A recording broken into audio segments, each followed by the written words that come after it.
Le vilain. Vilain petit lapin. Oh là, vilain! Le vilain.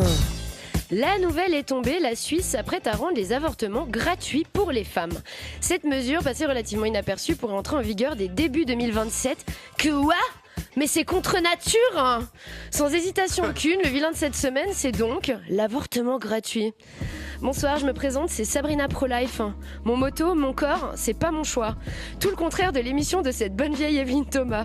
J'ai vraiment des rêves de caca française.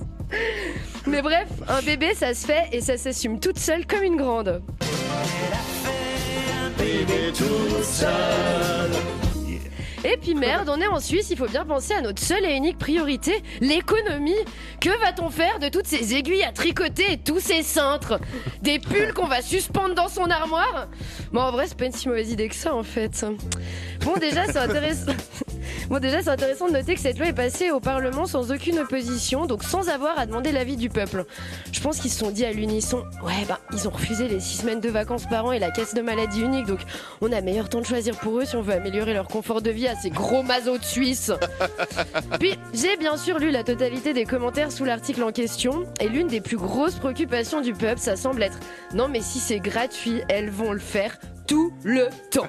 Ça a surtout l'air de terrifier Célian 666, jeune homme prépubère de la vallée de Joux qui ne connaît pas la différence entre le vagin et l'utérus. Et il a bien raison de flipper. Moi, dès que j'ai lu la nouvelle, j'ai arraché mon stérilet à main nue et je me suis dit que ce serait bien plus confortable de subir un avortement gratuit chaque mois. À lire les commentaires, on pourrait presque croire qu'ils pensent que l'avortement gratuit c'est un buffet à volonté ou un open bar. Bah vu que c'est compris dans le prix, je vais en profiter un maximum.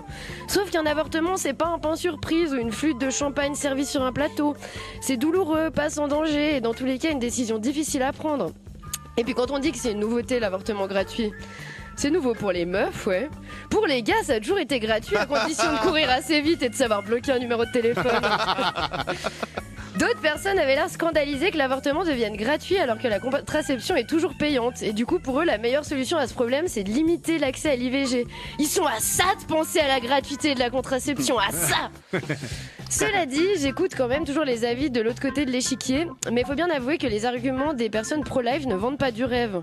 Souvent, ils tablent sur l'avancement physique du fœtus. À partir de 15 semaines, ton bébé a déjà des ongles de pied.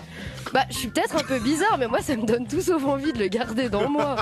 Imagine, il commence à rayer les parois, quel putain d'enfer. Puis je serai peut-être un peu moins amère le jour où les personnes anti-avortement seront pour rendre obligatoire le test de paternité et le paiement d'une pension pour subvenir aux besoins de l'enfant. Bizarrement, ça a l'air d'être beaucoup moins prioritaire dans leur combat. En plus de ça, ce changement ne concerne pas que les IVG, mais aussi les fausses couches. Parce qu'aujourd'hui, jusqu'à la 13e semaine de grossesse, c'est à la meuf de casquer quand ça arrive.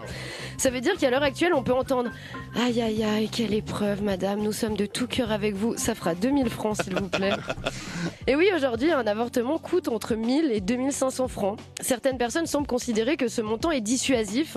Écoutez, traitez-moi de folle dingue si vous voulez, mais j'ai l'impression que si une meuf peut pas se permettre de sortir 2000 balles pour avorter, elle a peut-être pas la thune pour élever un gosse.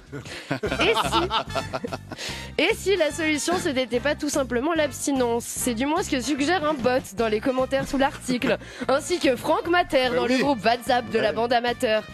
Franck, t'es chiant d'être abstinent. J'aimerais-on voir un bambin mater? Un enfant de 3 ans avec une voix veste en jean et la voix super grave qui dit « Ouais, je serais batteur comme mon père, le rock !» Bref.